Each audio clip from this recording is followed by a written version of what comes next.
I'm going to go back to Ashley's point. It is narrow. I know that there's plenty of room to race side by side here at Road America and get the passes done. However, when you get into a sports car, into one of these production-based cars, it feels very, very narrow, and you combine it with the high speeds, it can certainly make for some nervous, tentative moments. Already up to 4.2 seconds now, Lucas over Capaldi.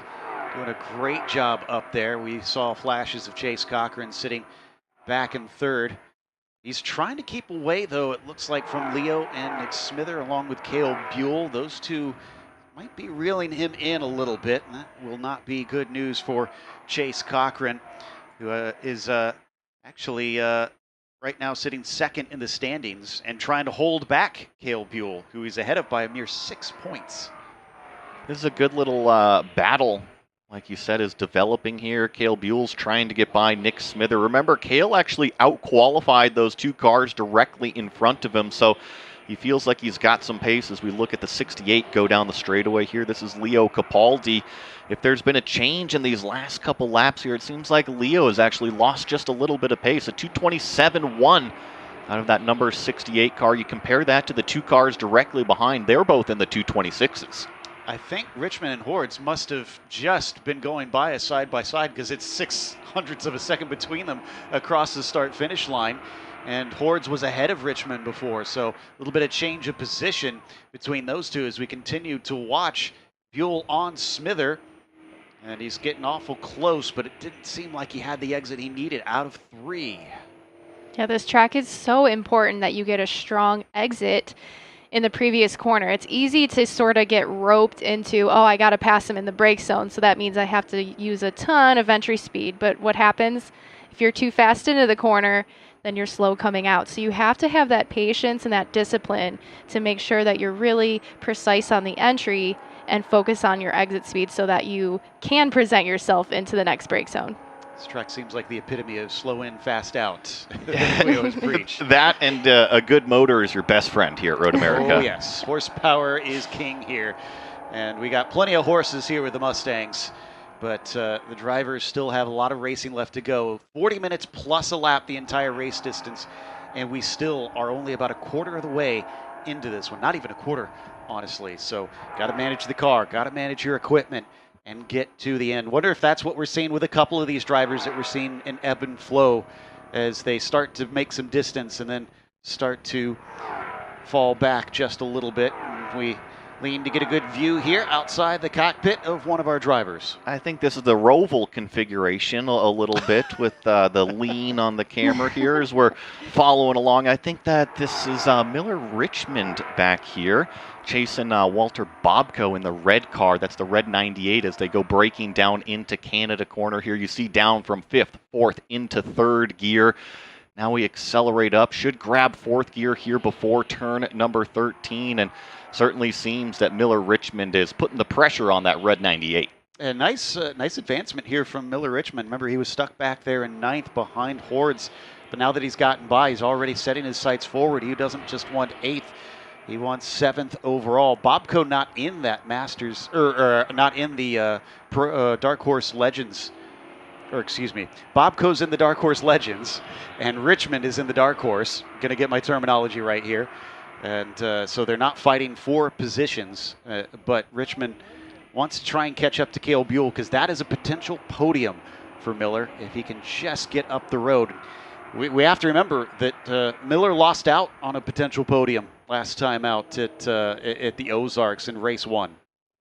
Let's see if he can kind of redeem himself. Was pretty deep on the brakes in turn number 1. I know that Bobko's technically call it 5 car lengths in front, so you're going to see the difference when the drivers jump on the brake lights, but it certainly seemed like Miller was a little bit more confident on that brake pedal pressure. Let's see if the same thing happens down here into turn number 5. And yeah, once again, you see that kind of accordion effect where that white car, that middle car definitely closes up on that red lead car in this pack here. And then through the exit, oh, actually the 98 has a poor exit there. You see that kind of puff of the grass out there. That definitely means he ran wide. It's been quite dry out here, as you can tell by both the grass and how much dust gets kicked up as soon as they go off track. hounding him. The number 5 tries to set him up. We're going to look to the inside, under braking down into the hurry downs. Bobco will successfully defend, at least for now. But he's noticed. He can see Miller Richmond behind him. 100%, and I think that Andrew Hordes, that purple number 23, is probably anxious to get in this battle. That's pretty wide from Miller Richmond in the carousel. You got to be careful about going too wide out there. Can definitely get in the marbles, and this is going to be a nervous moment. Does he look down the inside of the kink? That's usually what you don't want to do. I think I saw him backing out of it as these cars are now coming through. Certainly seems like the red number 98 still under threat. In fact, they're side by side. Wow, great stuff between the pair of them. Down through the kettle bottoms into the braking. That will give not just the inside, but fully ahead to Miller Richmond. Fantastic job ahead of now Bobco. He's got a lot of work to do to get up to Cale Buell if he wants to take a points paying position. It's 13 seconds between them. Yeah, pretty big mountain to climb to go up there and try to grab some more points from that number 8 car, but the race is never over until the checkered flag falls. You never know of any possible hardships other competitors are going to have out there, and the bottom line is you got to make it there yourself. Ashley, I love to see this when you can tell drivers are kind of picking things up as they go. The speed just keeps getting better as they learn each and every lap. Yeah, what I liked about what Richmond just did is he was executing that pass many, many corners in advance. So he would just kind of poke his nose out, not necessarily going for the pass, but just letting Bobco know, hey, I'm back here, look at me in your mirrors. And if you look back for just a second, it can cause a tiny mistake. And that's sort of what we saw happen in turn 5, a little bit there in the carousel, which opened up that opportunity for Richmond to come through. We almost had a change of position between Capaldi and Smither, but it looks like they've gone back to how they were. That's Leo Capaldi, I should clarify. That's for that second position in Dark Horse Legends. But for 4th overall, we continue to watch the battle here. Now we've swapped over to the pair of them, and instead it is suddenly Smither on Buell once again, or make that Buell on Smither, who's been trying to get by him here and there. He fell back for a brief moment, but he's rebounded. Maybe that failed attempt from Nick opens up the door for Cale. You got to rely on the confidence in your driver, and I'm talking about that number 8 car, Cale Buell. He actually qualified a couple positions up, like I was saying a little earlier, so you just kind of have to rely on that information, feed him that information, say, hey, you know what? You're faster than this. You can get up there. Just start to pressure Nick a little bit more. Maybe he might make a mistake. You don't have to go up there and try to force a pass or force anything, but sometimes it's just laying on that pressure that little bit more, and eventually somebody else makes a mistake. Under braking, gets a little bit close between the pair of them, but Smither holds station, doesn't flinch, didn't even defend into there. Surely he knows that green and white machine is filling up that rear view mirror. They'll come over Bill Mitchell-Benz now. The ever-critical exit of turn 14 onto the main straight. Who gets the good run off of here? Will it be a great defense from Smither, or will it be an attack from Buell? Looks like they're just about even between each other, though, as they start to pick up speed. Up this long front straightaway here at Road America. Wait for these next group of cars to come up the hill here. You see some of these gaps. Will Lucas is putting an impressive 6.5 seconds on Craig Capaldi, sitting there in second place. And then a huge gap between second and third, where we see this green car of Chase Cochran leading. Call it this 4-pack. Leo Capaldi, Nick Smither, and Cale Buell have a good fight on their hands. Yeah, Chase Cochran, part of a rather small team. Honestly, the FCF racing team's just himself and his co-driver who races in the Pinelli Cup, Shane, and their driver, their truck driver. That's it. That's the entire team right there. And yet they're up against the Capaldi team, Capaldi Racing, who has multiple cars. They have all these mechanics working on these machines, and yet this small little team is facing off against Goliath. And sometimes it's far better to have that many cars underneath the tent, because that is extra data to review. Leo Capaldi getting a great exit out of what was turn number 6. Room is going to be given after the exit of turn number 7. And I believe Chase Cochran was way out of shape in turn number 5 and turn number 6. So Leo Capaldi took advantage of the mistakes, and he moves his way up into 3rd overall. Commentator's curse strikes me once again. but he's still sitting in second in class, so that's the good news. But it was Cale Buell, obviously, that wants to play catch-up here. So the more he starts to battle them, the slower he's going to go. And we still have more than half the race left on this thing. Out through the kink once again. Leo Capaldi now behind his son, Craig Capaldi, on the track. Both competing for the Dark Horse Legends category. But it's about 13 seconds behind at this stage. There is a big look up the inside by Cochran. Chase not able to get his nose through, although that does slow him up off the exit.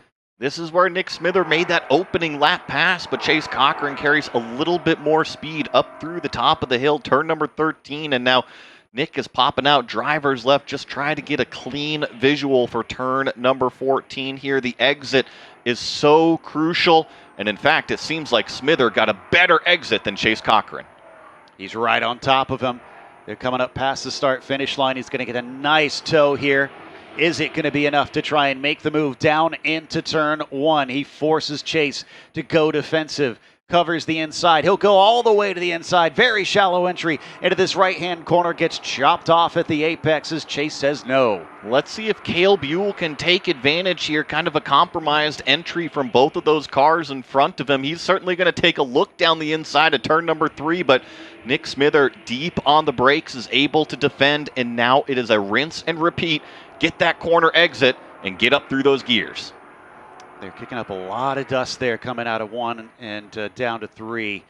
So they'll have to watch out for that. Maybe not as much grip as they exit that first corner here towards the end of the race with everybody bringing it onto the track. Another attempt there from Cale Buell. Smithers having none of it. Ahead of them, this time it is Chase's turn to go just a little bit off track coming out of 5.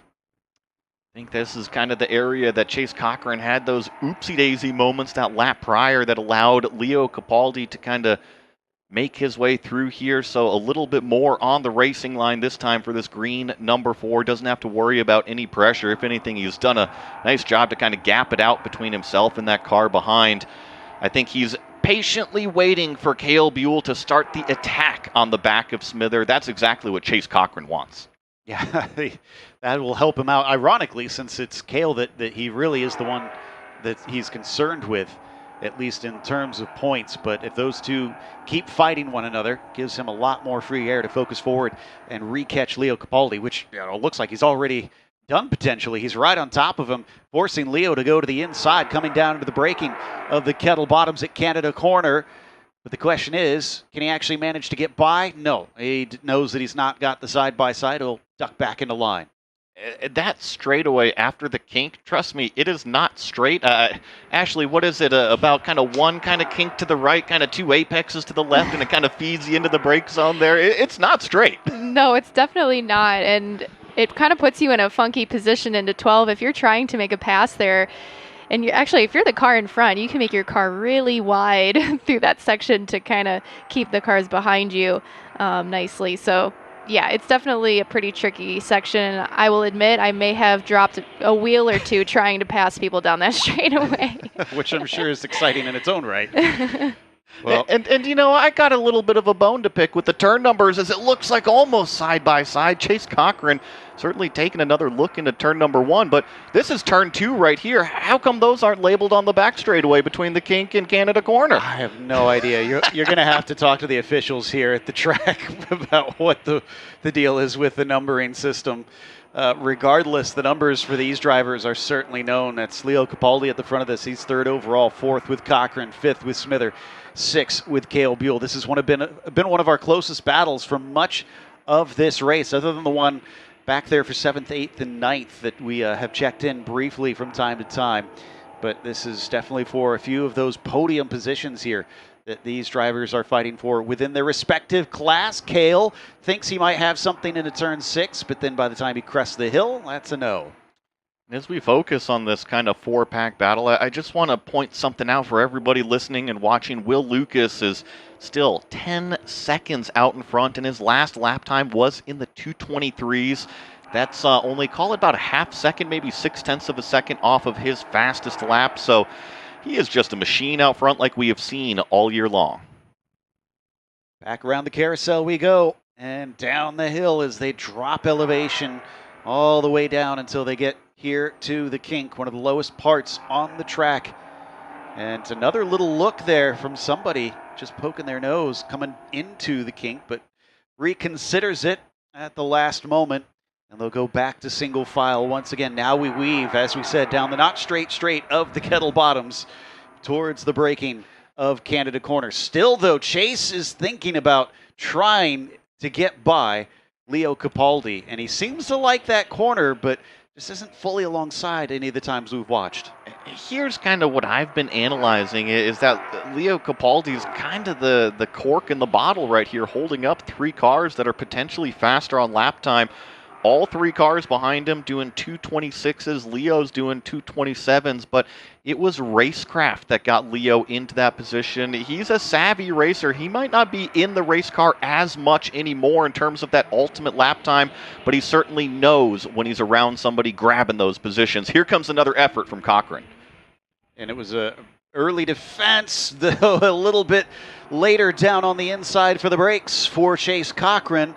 Not able to make it happen, unfortunately, but he is getting in the head of Leo Capaldi, forcing him to go offline, forcing him to try to take a less than optimal run through the corners. We've been reiterating all weekend long, it is all about these corner exits. When will that pay dividends for the Green Machine? He's hoping now. He is hoping right now, but unfortunately he's actually just a little bit too far away from Leo to pick up a good slipstream. If anything, it is that white number 8 car that's on the back of Nick Smither that seems to be picking up the pace here in the later stages of this race. It was just a lap prior that Cale had a good run here up the hill into turn number 6. So I think if I'm going to point out one car that could probably get up there a little bit more, it is Cale Buell. I know he's got the performance. I know he's got the speed. Just needs to go up there and learn how to do this racecraft thing. That's, after all, why we're here in the Mustang Cup, for these drivers to hone those skills in this Dark Horse R.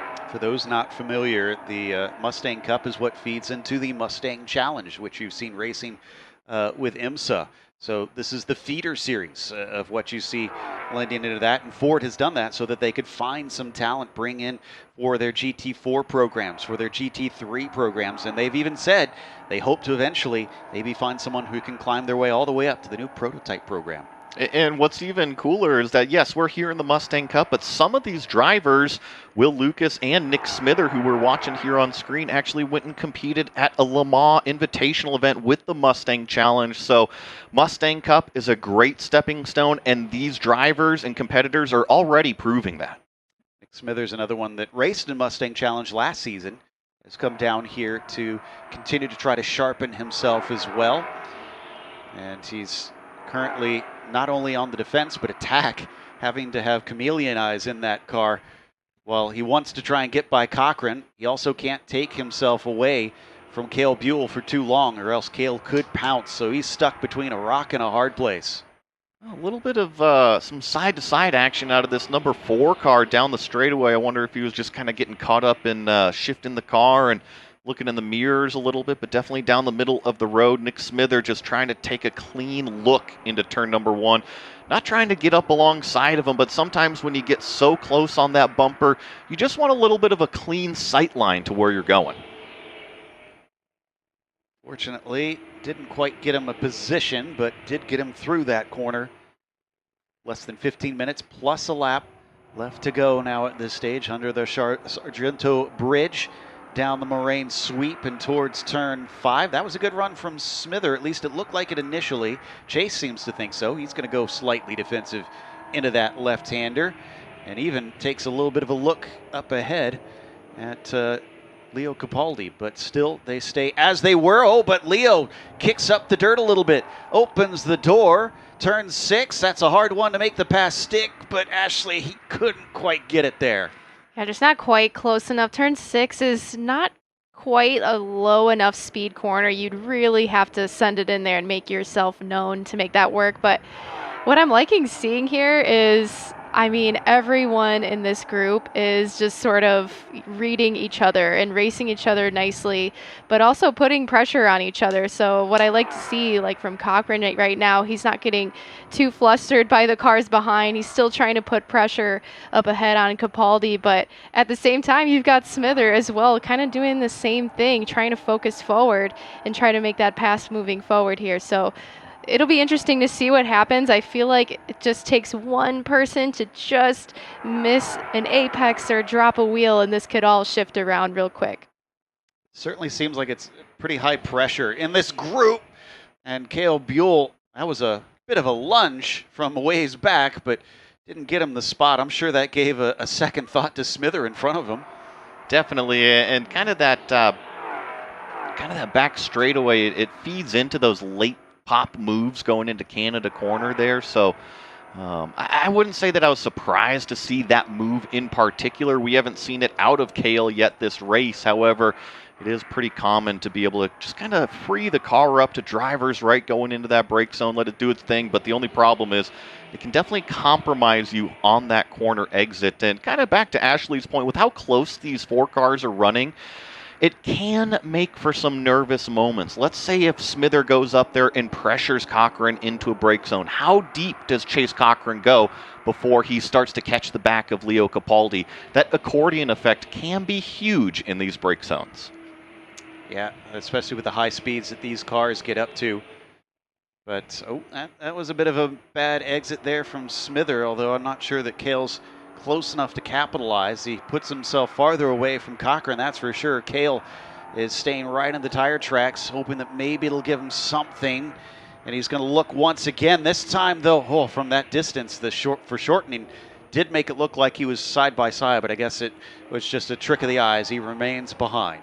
Yeah, but right here, he's actually up to that rear axle almost on Smither, so he's just trying to get whatever clean track that he possibly can. And actually, that little bit of a look up the inside of turn number 6 has now kind of dropped those two cars back from what is Chase Cochran here. Now you see kind of two packs of two as we work down through what is turn number 8.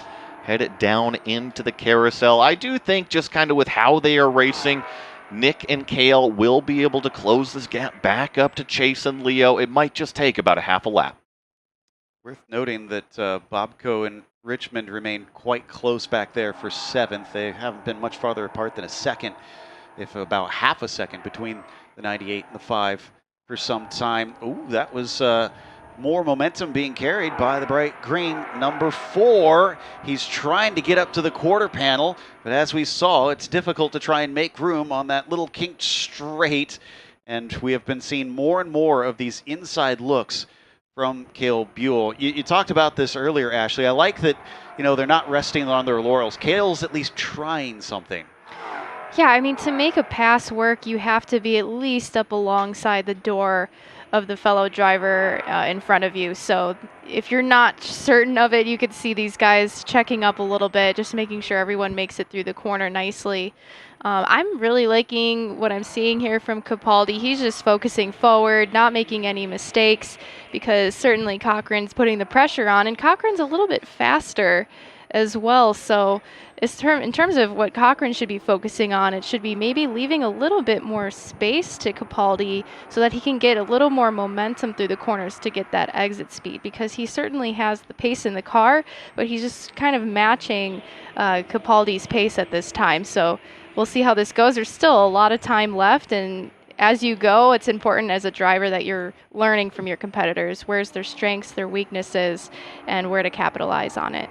And like we said, this is a training ground. This is a step on the ladder for many drivers trying to work their way up through. Whoa, Chase Cochran this time. He is absolutely sending it into the corner, very shallow, and that's not going to work. Leo immediately cuts back. In fact, is this slow enough for Smither to do something? No, Smither is on the defense as well. Cale Buell manages to get a little bit of side by side, but he knows that is tough up through turn 6. They remain as they were, but there was a shakeup for a moment. A little bit of some action, and I think it proves Ashley's point that all it takes is one missed apex from one driver, and all of a sudden this 4-pack can definitely get very, very racy out there. So I don't think that's the last deep move into a break zone we're going to see out of that bright green number 4. He's been anxious to get by Leo Capaldi, and they're just watching everybody in front kind of set sail.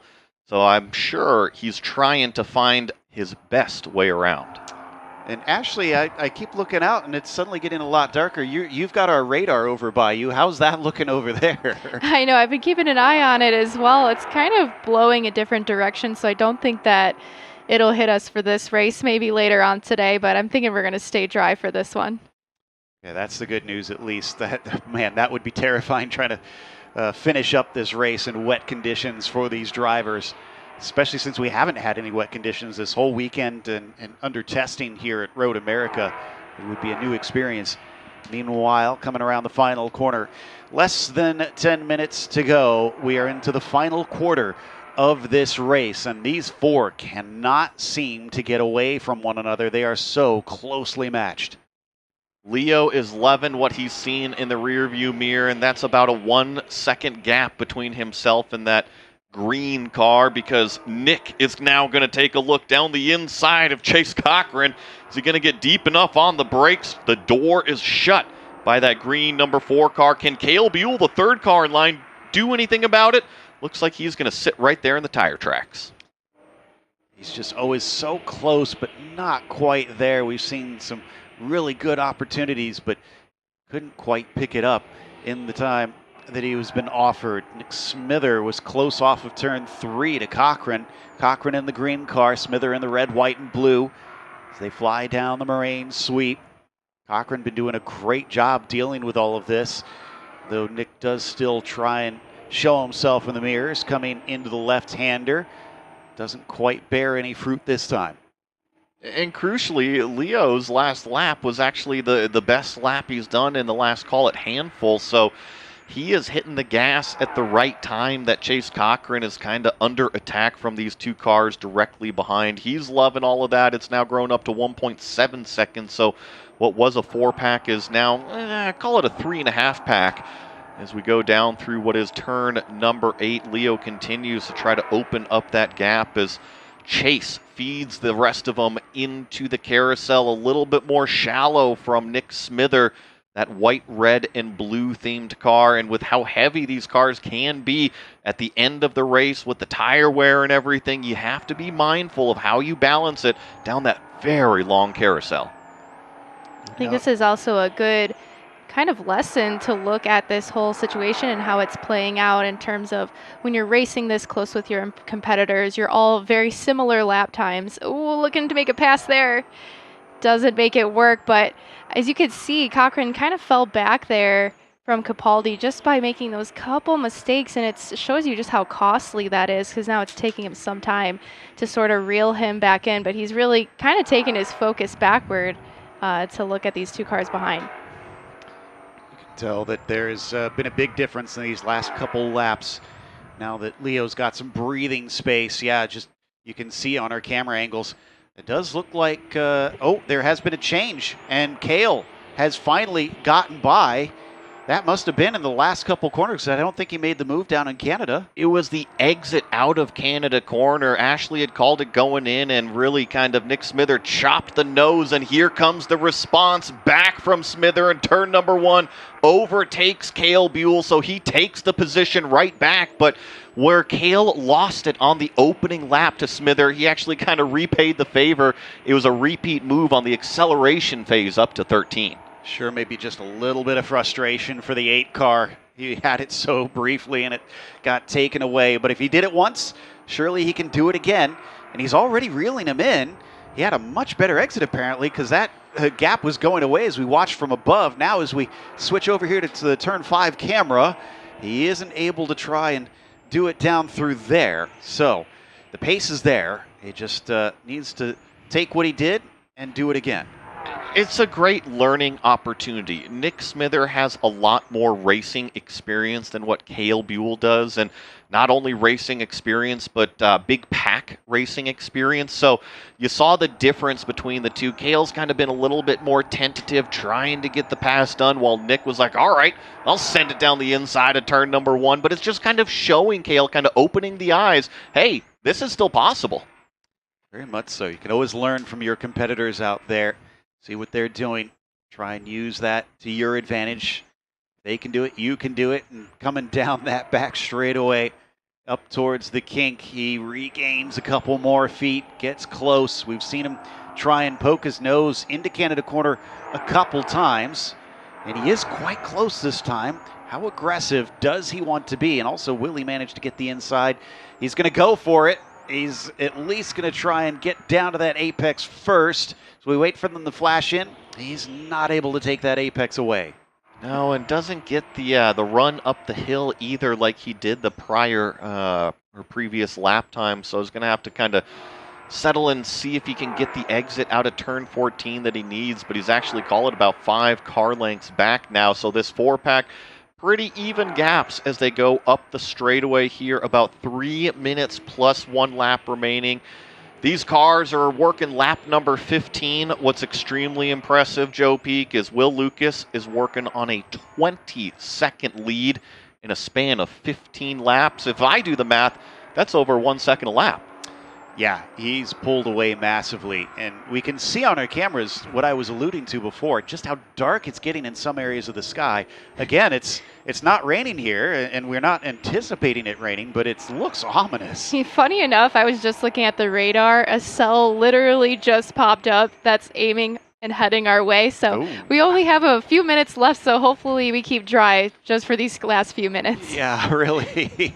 That's just such an incredible test if it winds up downpouring right at the very end. And again, this is plus 1 lap the way they do these timed races. So the clock hits 0, then they get the white flag next time by. And there's another good move. Cale Buell has found another gear coming up to turn 6, forces Smither off the racing line. And that is the spot, at least for now. How long can he hold on to it?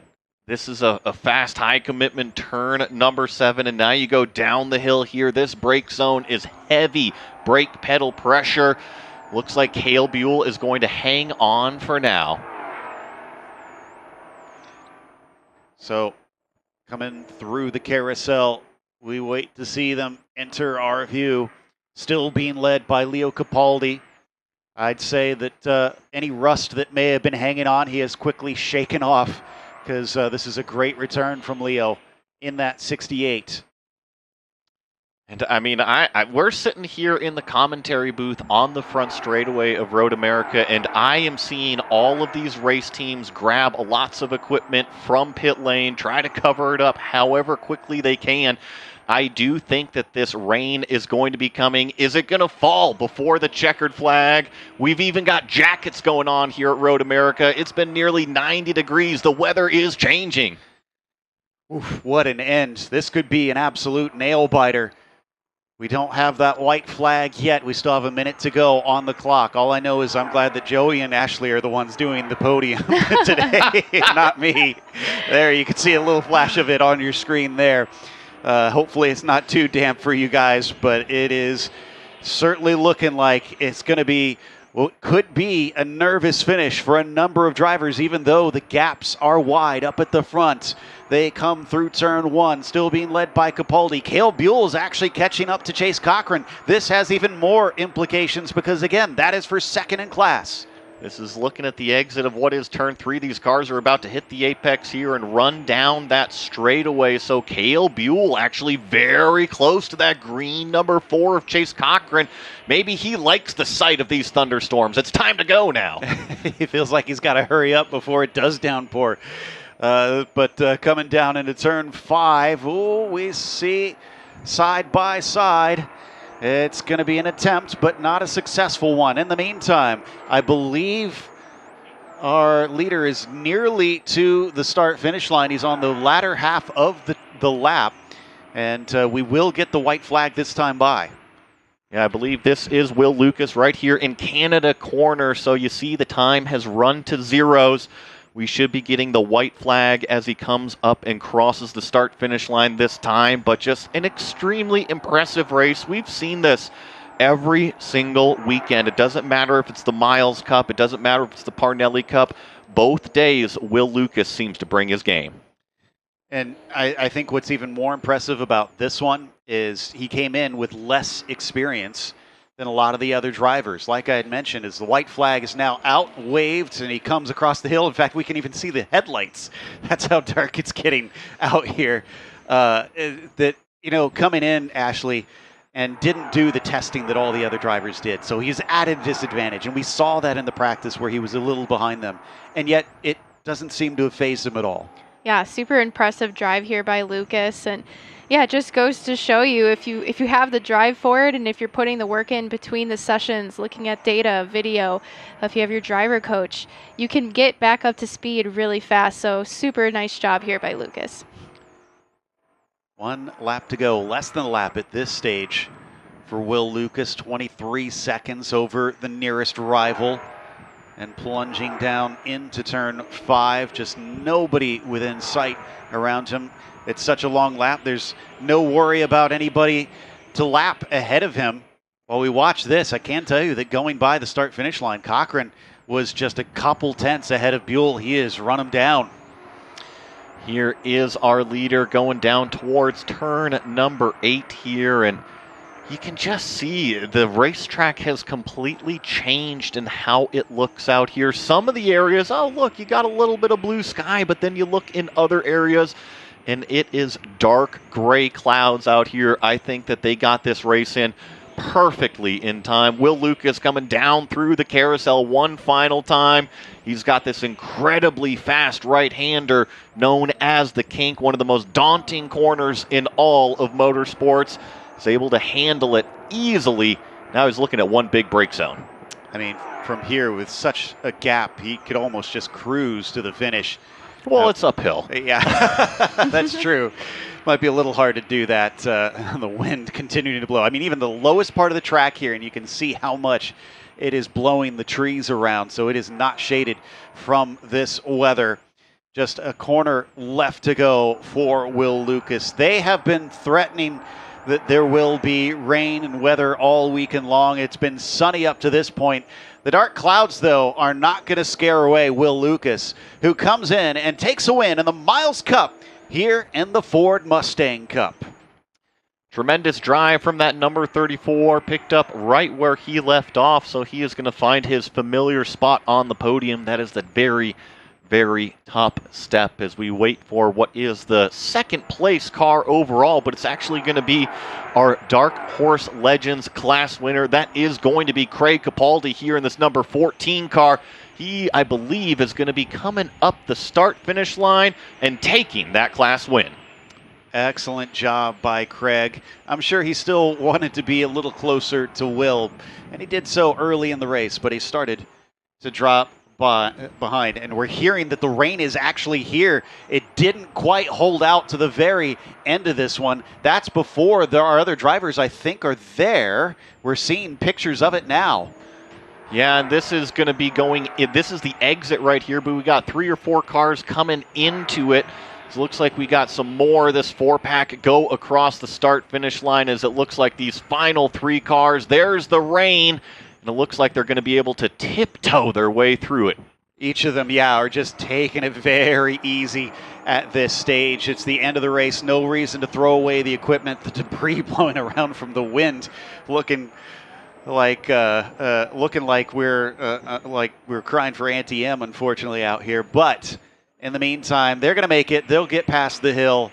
And so it's going to be a wet finish for a couple of drivers, but we'll get everybody home nice and safe. Awesome job by all of our drivers here in the Mustang Cup.